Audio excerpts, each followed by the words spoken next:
Shu yo'l orqali bir oyda 100 million obrotga yetdim. Kirishim hozir qishki sezon, ya'ni oyoq kiyimlar, uggilar bilan kirdim. Hozir mana kuniga o'rtacha nechta zakazlar tushyapsiz? Kuniga o'rtacha 15 tadan 20 tagacha oyoq kiyimda zakazlarim tushyapti. O'rtacha sredniy narxlari nechi pul mahsulotlaringiz? 199 mingdan boshlanadi, 349 minggacha. Demak, foyda ham yaxshi. Ha, xudoga shukr yaxshi. Zo'r.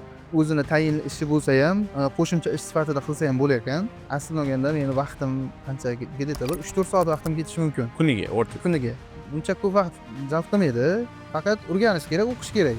Meni maslahatim, ya'ni tovarning turini ko'paytirmay, soniga ko'proq ishlash kerak ekan. Ya'ni ketadigan tovarni analiz qilib, ikkita emas, o'shandan 50 ta yoki 100 ta, deylik savdosi yaxshi bo'lsa, 1000 ta. O'zimga konkurent bo'ladigan gigant kompaniya deb bilaman, Yandex Market. Assalomu alaykum hurmatli kuzatuvchilar. Men ismim Muhammad. Marketplace sohasida 2 yil tajribaga ega mutaxassis hisoblanaman. Hozirgi kunda Qadam Education o'quv markazida Uzumma Yandex bo'yicha dars berib kelyapman. Yandex bo'yicha asosiy spikerlardan biri hisoblanaman. Bugun asosan o'quvchimiz natijasi bo'yicha gaplashib, suhbatlashib o'tamiz. Ya'ni bularni jarayongacha bo'lgan holatlari, albatta, va hozir necha pul daromad qilyaptilar va necha pul aylanmaga ega bo'ldilar. O'quvchimiz mana Saddam aka biz bular bilan Uzum Market kursi va Yandex Market kursida bir oy davomida ishlab kelganmiz va hozirgi kunda mana natijalari bilan o'zlari gapirib beradilar. Xudo xolasa yaxshi natijalarga erishganmiz. Hammaga assalomu alaykum. Yoshim 26 da, o'zim Samarqanddanman. Mana shu Qadam Educationda o'qib, Uzum Market va Yandex Marketga o'qib, savdolarni, tijoratni shu yo'nalish bo'yicha boshladim. Zo'r. Hozirda sizni umumiy oborotingiz necha pul bo'ldi? O'zi savdoni boshlaganimga ko'p bo'lmadi, bir oycha bo'ldi. Bir oyda hozir 100 millionga yaqinlashdi. Ya'ni 100 million почти daromad bo'ldi. Aylanma shunaqa bo'ldi. Nima mahsulotlar bilan kirdingiz asosan? Asosiy kirishim hozir qishki sezon. Qishki sezonli narsa, ya'ni oyoq kiyimlar, qishki oyoq kiyimlar, uggilar bilan kirdim. Mana hozir oyoq kiyimlar bilan kirgansiz. Xo'p, o'sha jarayonda qanaqa qiyinchiliklar bo'ldi? Mana o'qish davomida mana o'zimiz bilamiz, aniq ozgina ovoragarchiliklar, qiyinchiliklar bo'ldi.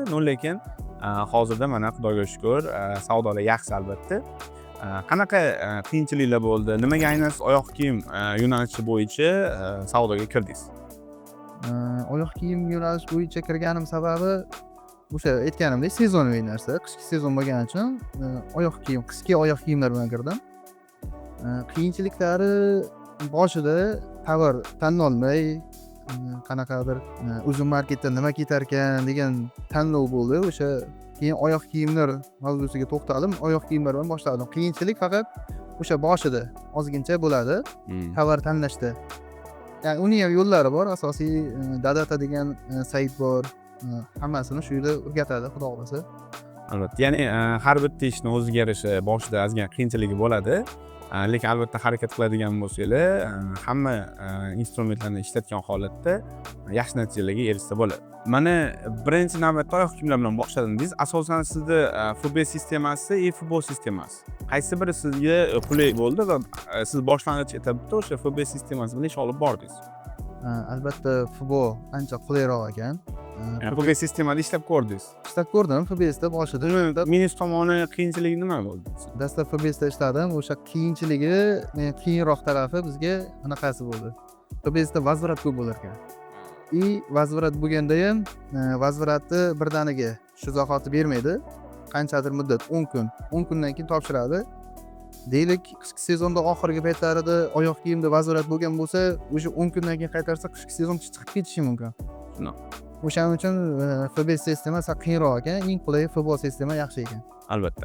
O'zi mana Marketplace'da mana shu holatga kelgungacha bo'lgan jarayonda bir kun yetkazib berish orqali xaridorlarni o'ziga jalb qilgan. O'shani hisobiga ham endi sizda FB sistemasi bo'yicha ishlaydigan bo'lsangiz, FB sistemasida yetkazib berish 3 kundan 6 kungacha belgilanadi. O'shani hisobiga ham xaridorlarda albatta vazrat qilish, ya'ni kutmaslik uchun vazrat qilish holatlari bo'lgan. Mana endi siz hozir to'liq FB sistemasiga o'tdingiz demak. Shunaqa, to'liq FB sistemasiga o'tdim hozir. Hozir mana kuniga o'rtacha nechta zakazlar tushyapsiz? Kuniga o'rtacha 15 tadan 20 tagacha oyoq kiyimda zakazlarim tushyapti.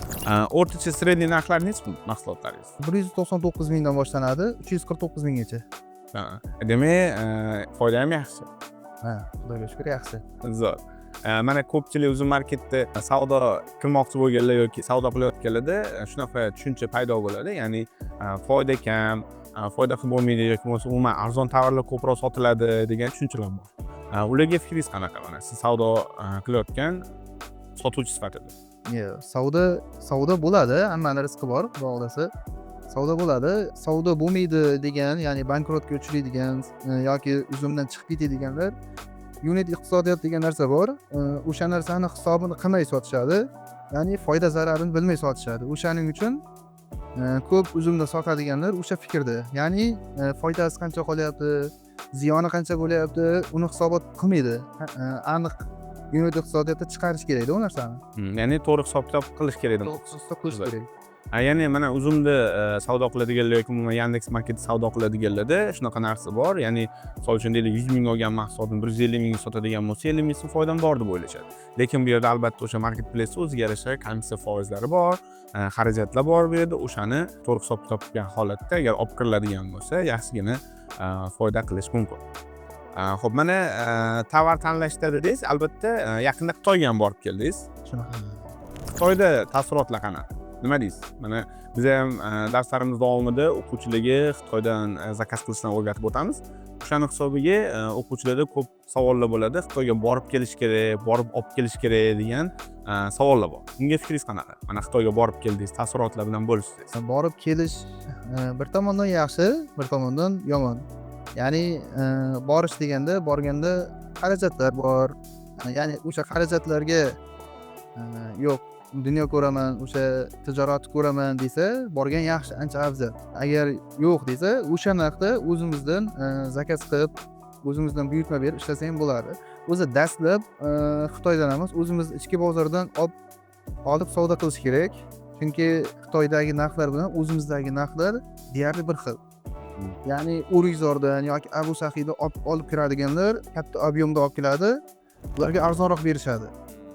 Siz borib turib 500 ta yoki 1000 ta olaman desangiz, yo'l kira tushishi bilan o'sha narxga tushib qolyapti. Urizor bilan Abu Sahiy narxiga.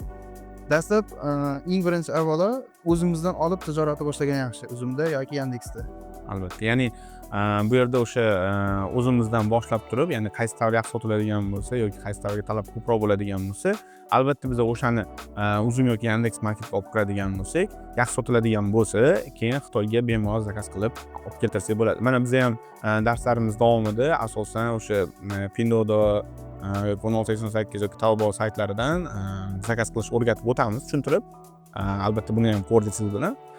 O'shani hisobiga boshlang'ich etapda albatta boya aytganingizdek bozordan boshlagan ma'qul. O'zi mana hozirda Uzum Marketda Yandex Market savdo qilib kelyapsiz. O'zi savdo bo'yicha sizda qanaqadir tajriba yoki offlaynda savdo qilganmisiz? Sizda tajriba bormidi o'zi? Yo'q, deyarli oldin boshqa sohada bo'lganman. Deyarli tajribam bo'lmagan.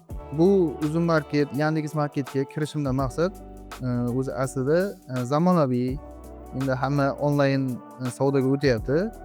Xudoga shukr, mana shu savdoga kirdim. Savdosi ancha yaxshi ekan. Hammaga tavsiya qilaman bu narsani. O'zi asosan offlayndagilar ham o'zi bu yog'iga onlaynga o'tishga harakat qilishyapti.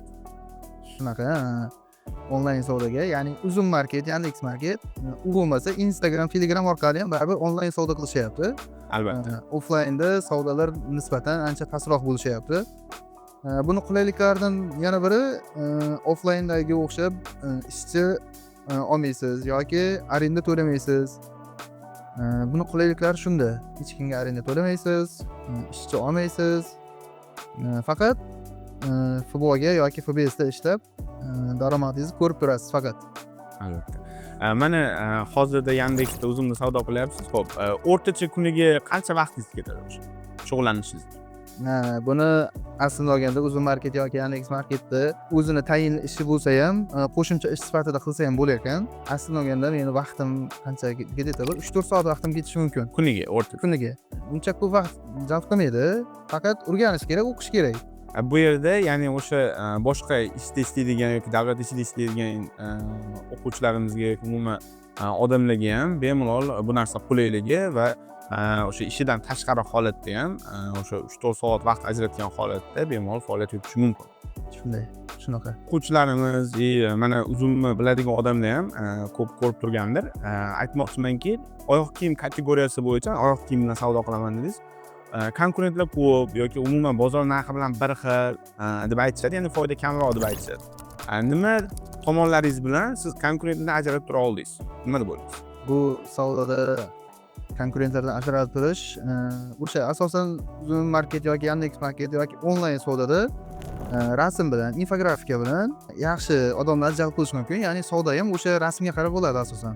O'sha infografikani to'g'ri qo'yib, rasmlarni chiroyli yaratib, narx-navoni juda ham past qilmay, juda ham baland qilmay, o'rta miyona qilib qo'ysak, ya'ni o'shanda savdoni yaxshi bo'ladi, rivojlantira olamiz. Ya'ni konkurentlardan shu bilan ajralib tursak bo'ladi. Mana marketplace sohasida asosan sifat qanchalik muhim deb o'ylaysiz? Sifat muhim, ya'ni xaridorlarni o'zini shartlari, otzivi, sizga qo'yayotgan baholari ko'rinib turadi. Ya'ni keyingi xaridorlar ham o'shanga qarab mahsulotingizni xarid qiladi. Bu juda muhim narsa. Tovarni yaxshi yetkazib berish kerak, upakovkasini yaxshi qilish kerak, chiroyli qadoqlash kerak. O'shanda xaridorlar mamnun bo'lsa, keyingi xaridorlar ham o'shanga qarab xarid qiladi. Oldin mana Uzun marketda savdo qilishni mustaqil o'rganishga harakat qilib ko'rganmisiz? Yo'q. Ya'ni ko'rmagansiz. Harakat ko'rmaganman. Bu nima uchun yoki qo'rqqanmisiz xato qilib qo'yishdan? Xato qilishdan qo'rqqanman. Birinchisi, ikkinchisi baribir ustoz ko'rgan yaxshi. Bu ham bir yangi soha, yangi yo'nalish. Bunga oddiy qaramaslik kerak. Ya'ni ustozdan o'rganib yaxshi natijalarga erishish ana shu ustozga bog'liq. Aylanma sotuvlar boshladingiz, zo'r, xudo xolisa davomiy bo'lsin. Qanaqa sizga foydasi tegdi? Ko'proq nimalar o'rgandingiz bu yerda asosan? Uzun market bilan Yandex marketda savdoni o'rganiladi. Infografika, sun'iy intellekt bilan ishlash. Ya'ni Uzun marketda nimaiki bo'lsa, A'dan Yagacha hammasi o'rgatiladi.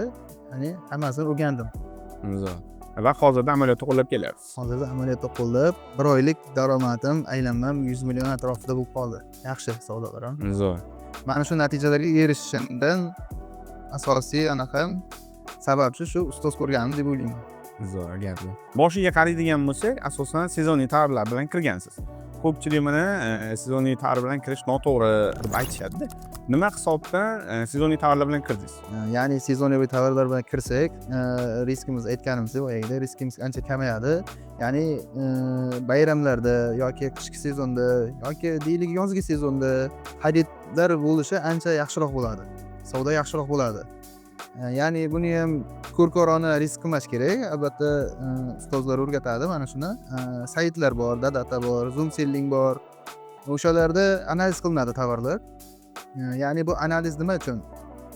Olmoqchi bo'lgan yoki sotmoqchi bo'lgan tovaringizni deylik 70%, 80% aniqroq sizga ketadigan tovarlarni ko'rsatib beradi. Mana shu marketplace'larga kirib keladigan odamlar o'sha aytganimdek sezonaviy narsalarda kirsa, xaridlar yaxshi bo'ladi. Ya'ni savdosi ham yaxshi bo'lishiga sababchi bo'ladi. Ya'ni o'shanaqa sezonaviy narsalarda kirishni tavsiya qilaman o'zim. Albatta, ya'ni sezonniy tovarlarda haqiqatan sotuvlar yuqori bo'ladi. Mana yangi boshlayotgan, uzun savdoni endi boshlayotgan odamlarga ham tavsiya etib o'tamiz. Mana biz ham o'quvchilarga tavsiya etamiz. Sezonniy tovarlar bilan boshida kirish, faqat o'sha qachon kirib, qachon chiqishi to'g'ri yo'lini chizib olsa, bemalol sezonniy tovarlar bilan boshlang'ich etapda boshlaydigan bo'lsa, tezda prodajalar boshlanish ehtimoli yuqori. Uzunda birinchi boshladik prodaja, ya'ni sotuvni. Qanaqa bo'ldi hissiyotlar bilan? Ko'pchilikda birinchi sotuv bo'lsa, mana boshqacha tasavvur qilishadi. Shaxsan men o'zimda shunaqa bo'lgan. Ya'ni birinchi o'sha tovar qo'yganimda o'zimga xursand bo'lganman. Ya'ni bu ya'ni savdo sohasida shaxsan men o'zimda birinchi holat, ya'ni savdo sohasi bo'yicha shug'ullanmaganman oldin. Birinchi o'sha marketplace'da boshlab birinchi bitta narsani sotib ko'rdim. Bu menda qanaqadir emotsiya berib, menga bir ochig'ini aytganda xursand bo'lganman. Sizda qanaqa bo'lgan? Har bir yangi yo'nalishga, yangi kasbga kirganda qiyinchiliklar bo'ladi. Boshida ozgincha qiynaldim. Ya'ni Uzun marketda yoki Yandex marketda savdom bo'larmikan? Ikkilanishda qo'rqdim. Sahiga tushdim, o'rizorga tushdim. O'ptim joylardan qidirdim narsa. Ya'ni analiz tahlil qildingiz. Analiz tahlil qildim. Deylik boshida hammasidan bir ikkita dona olib ko'rdim. Sotuvga qo'ydim. Qanday bo'lar ekan deb qiziqishdi. Ya'ni shu yerda ham sizda qo'rquv bo'lganda, ikkinchi ikkita olgan. O'shaning uchun qo'rquv bo'ldi. Meni maslahatim, ya'ni tovarning turini ko'paytirmay, soniga ko'proq ishlash kerak ekan. Ya'ni ketadigan tovarni analiz qilib, ikkita emas, o'shanda 50ta yoki 100ta deylik, savdosi yaxshi bo'lsa 1000ta. O'shanda savdo yaxshi bo'lar ekan, keyin sotuvchiga ham qiyin bo'lmaydi. Tovarni turini ko'paytirgandan ko'ra 10 tagina tovar turi bo'lsin, lekin yaxshi ketadigan tovar bo'lsin. Albatta. To'g'ri fikringiz. Ya'ni ko'pchilik mana Uzun marketda, umuman Yandex marketda assortiment ko'proq qilish kerak deb aytishadi. O'sha nima deydi, bitta 5 ta yoki 10 tadan sotuvga qo'yib qo'yishadi. Albatta siz chuqur tahlil qilgan holatda, ya'ni bozorda hozir qaysi yo'nalishda, qaysi mahsulotga talab ko'proq ekanligini bilgan holatda imkon qadar chuqurroq ishlashga harakat qilish kerak. Bu degani bitta tovardan ko'proq sotishga harakat qilish kerak. Albatta futbol sistemasi orqali. Mana hozirda Uzunda Yandexda ham savdo qilyapsiz. Ularni asosiy sizga plus minus tomonlari nima bo'ldi? Plus taraflari Uzun marketda Yandexga nisbatan savdosi yaxshiroq. Chunki Uzun marketplace bizga avvalroq kirib kelgan, Yandex market yaqinda kirib kelgan. Yandex marketda ham xudo xolasa kelajakda yaxshi bo'lib ketadi. Unga ham kirib qo'yish kerak, lekin asosan Uzunda savdo yaxshiroq. Uzun market hozirda deyarli hamma viloyatlarda savdo qiladi. O'shani hisobiga Yandex marketga nisbatan sotuvlar yaxshi bo'lishi mumkin. Plus minuslar deganimizda o'sha Uzun marketning minus tarafi sotilgan tovaringizni sotilgandan keyin 10 kunda shotingizga, ya'ni o'zingiz hisob raqamingizga tashlab beradi. Ya'ni bu ozgincha vaqt kutib qolishingiz mumkin. Yandex marketda unaqa emas. Ya'ni sotilgandan bir kun o'tar-o'tmas srazi shotingizga tashlab beradi. Albatta yechib olganingizga 2% yoki 2,5% qoladi. Pul chiqarishda. Ya'ni Yandex marketda asosan shu pul chiqarish tezroq. Uzumga nisbatan pul chiqarish tezroq. Ya'ni aylanmangiz kutib qolmaysiz. Tez savdo bo'lsa, yana boshqa tovar olib kelib, Yandex marketda tezroq pul tushishi. Shunaqa. Ya'ni ko'pchilikda mana Uzun marketda yoki umuman Yandex marketda savdo boshlayotganda bitta muammo, tovarlar yaxshi sotilyapti, lekin uni tushadigan puli 10 kunda tushyapti, misol uchun Uzun marketda. Unga yana misol uchun tovar olib borish uchun pul kerak bo'lib qoladi.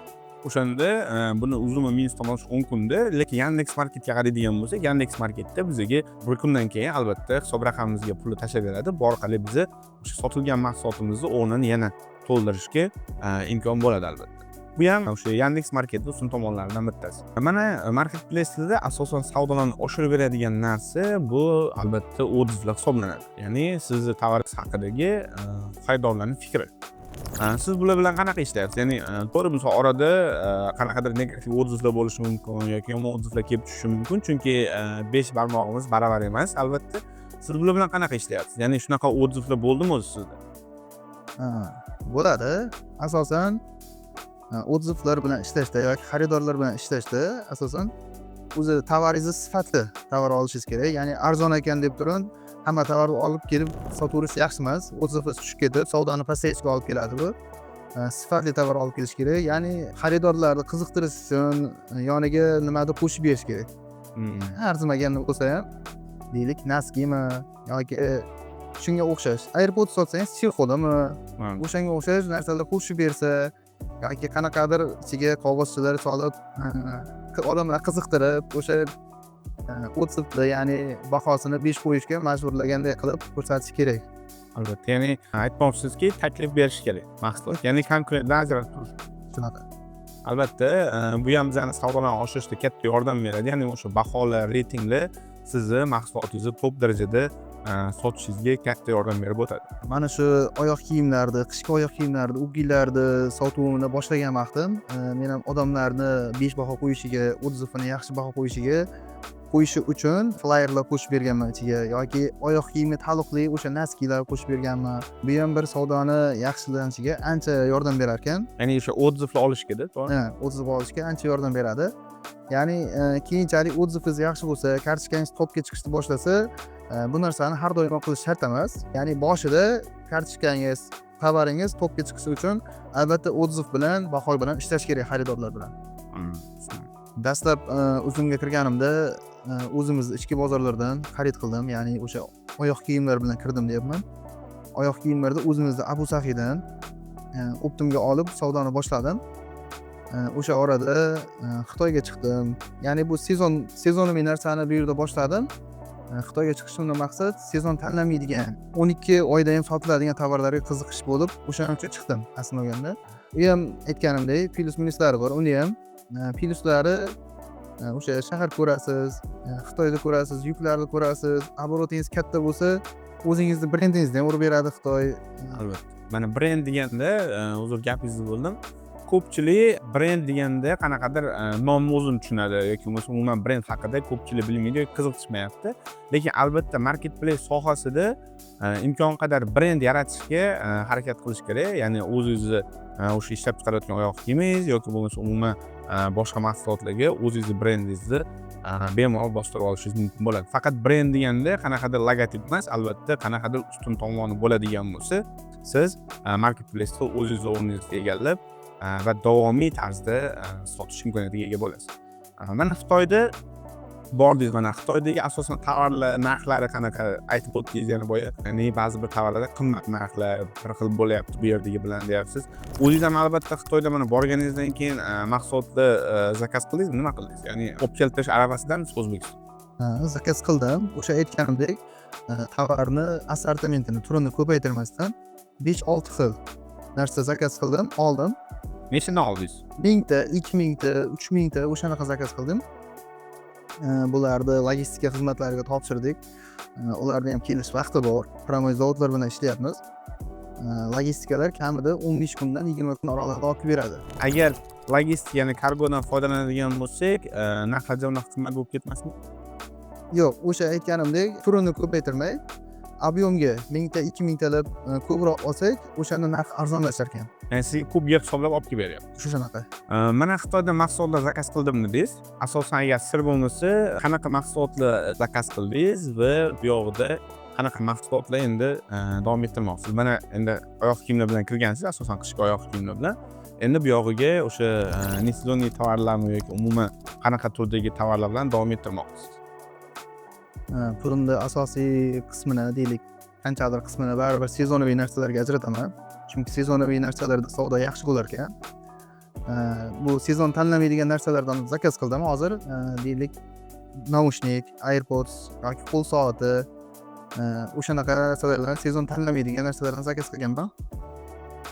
Bu yuklarim kelsa, xudo xolasa, 70% uzun marketga, 30% Yandex marketga bermoqchiman, FUA sistemaga. Ya'ni aytganimdek, uzun marketda savdosi hozir yaxshiroq Yandexga nisbatan. Albatta. Mana Yandex marketda ham sekin-sekin rivojlanish boshlanyapti. Ya'ni viloyatlar aro kengayish arafasida bir qancha viloyatlarda hozir o'z faoliyatini olib boryapti. Yandex marketdan kutuvlaringiz qanaqa? Yandex market xudo xolasa 12 viloyatda ham unda ham punktlari ochilsa, savdosi rivojlansa, yaqin 2 yil ichida uni ham savdosi yaxshi. O'zimga konkurent bo'ladigan gigant kompaniya deb bilaman Yandex market. Albatta. Endi mana hozir siz Uzumda ham, Yandexda ham savdo qilib kelyapsiz. Bu ikkala platformada savdo qilgan yaxshimi yoki faqat bittasini tanlagan yaxshi? Yo'q, savdo bo'lsa, Uzum market, Yandex market, marketplace, Instagram, Telegram qaysida bo'lsa ham qildirgan yaxshi. Ya'ni ikkalasini ham baravar olib borgan yaxshi demoqsiz. Xuddi shunday yaxshi. Albatta. Mana sizda deyarli bir oyda 3 millionga yaqin oborot bo'lgan, 95 milliondan oshdi menimcha. Mana sizda zakazlar tushyapti deyapsiz. Xo'p, asosan fulfillment xizmatlaridan ham foydalanib o'tdingizmi? Mana shu joyda mana fulfillment bo'yicha ozgina ma'lumot berib o'tamiz obunachilarimizga.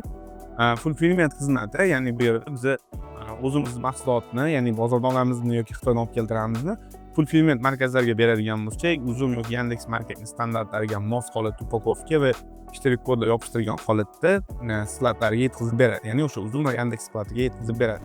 Siz ham o'sha xizmatdan hozirda foydalanib kelyapsizmi? Yo'q, hozircha foydalanganim yo'q. Buning sababi aytganimdek, Uzum marketga yoki Yandex marketga kirganimga hali 1 oy bo'ldi.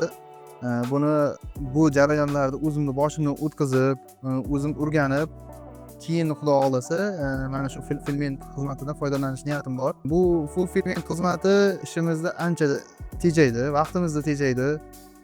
O'zimiz upakovka qilmaymiz yoki ishtirik kodni yopishtirmaymiz, o'shalarga beramiz. Tayyor ular upakovkani ham qilib beradi, ishtirik kodni ham yopishtirib beradi, ishimizni ancha yengil qiladi. Ya'ni biz asosiy fokusimizni o'sha sotuvni oshirish va yangi tovarlar izlash bilan o'tkazamiz. Aytmoqchimanki, ko'proq energiya va fokusimiz bu yangi tovar tanlash va sotuvni oshirishga qaratilgan bo'ladi. Xuddi shunday. Dastlab Uzumga yoki Yandexga kiradiganlar bu jarayonni albatta boshini o'tkazib, o'zi o'rganishni tavsiya qilaman. Ya'ni o'zi mahsulotni upakovka qilib, skladga olib borishni. Xuddi shunaqa. Albatta. Ya'ni boshlang'ich etapda o'zingiz mahsulotni upakovka qilgan holatda Uzum yoki Yandex.Market skladlariga o'ziz olib boring. U yerdagi holat, misol uchun atmosfera, u yerda bir qancha sizga o'xshagan sotuvchilar ham bo'ladi. Bularni ko'rgan holatingizda bemalol ishonch hosil qilib, o'ziz bu jarayonni his qilib o'tishingiz kerak. Yangi boshlayotganligi asosan soliqni juda qiyin bo'lmaydi. To'g'ri, boshlang'ich etapda, ya'ni birinchi oyda soliq to'lashga ozgina imkoniyat yetmasligi mumkin yoki bo'lmasa soliqda qanaqadir nima deydi, muammo bo'lishi mumkin. O'shaning uchun soliq bu asosiy xarajat emasligini qanaqa ifodalab bera olasiz? Ya'ni ko'pchilik o'sha narsani noto'g'ri tushunadi. Bunga fikringiz qanaqa? Albatta bu yo'nalishda ham marketplace'da ham soliq bor. Soliq deganda bundan xavotir olmaslik kerak. Bu offline do'kon ochganingizda, offline'da ham xuddi shunaqa soliq bo'ladi. Xuddi shuni onlayn varianti bu. Soliq albatta bo'ladi. Undan xavotir olmaslik kerak, lekin offline'dagidek qiyin emas. Arzimagan summa oladi, ya'ni viloyatlararo har xil narx chiqadi. Bu juda ham globalniy yoki juda ham katta muammo deb bo'lmaydi. O'zi arzimagan narsa. O'sha onlaynda, marketplace'larda plyus tarafi, savdoingiz bo'lsa arenda to'lamaysiz, ish haqi to'lamaysiz, keyin ancha sizga qulay. Bosh og'riq yo'q deyarli, o'sha terminal yoki chek ber, o'shanaqa narsalar bo'lmaydi bunda. Faqat bitta soliqni o'zi. Faqat soliqni o'ziga to'lanadi bo'ldi. Albatta, faqat soliqni o'zi bu keyinchalik asosiy xarajat hisoblanmaydi, lekin boshlang'ich etapda to'g'ri, ozgina soliq kimlarnidir qiynab qo'yishi mumkin, lekin bu narsa asosiy hisoblanmaydi, chunki bu biznes. Albatta biznes bo'lgani hisobiga boshlang'ich etapda ozgina xarajati bo'ladi. Mana Uzum Market, Yandex.Market, ya'ni marketplace'da savdo boshlayotganlarga, ya'ni dastlabki etapida qanaqa maslahat berasiz? Dastlab bu marketplace'larga kirishda albatta o'qish kerak, ko'rib-ko'rgani qilmaslik kerak, so'z ko'rish kerak. Buni hech qanday qiyinchilik joyi yo'q. O'qib chiqsa, o'rgansa, bu o'sha aytganimizdek, o'zini davlat ishida ishlaydimi, boshqa ishda ishlaydimi, qo'shimcha ish sifatida, ya'ni qo'shimcha daromad sifatida kelaveradi. Savdo qilaveradi.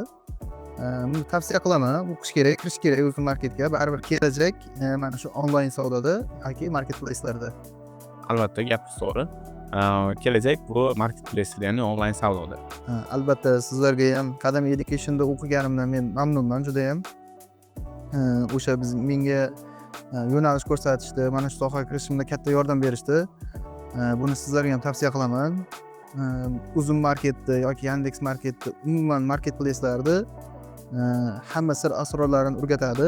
Ya'ni sizlarga Qadam Education'da o'qishni tavsiya etaman. Agar siz ham marketplace'larda, ya'ni Uzum Yandex.Marketda savdo qilishni xohlamoqchi bo'lsangiz, albatta pastdagi havola orqali ro'yxatdan o'ting va menejerlarimiz siz bilan bog'lanib o'tishadi.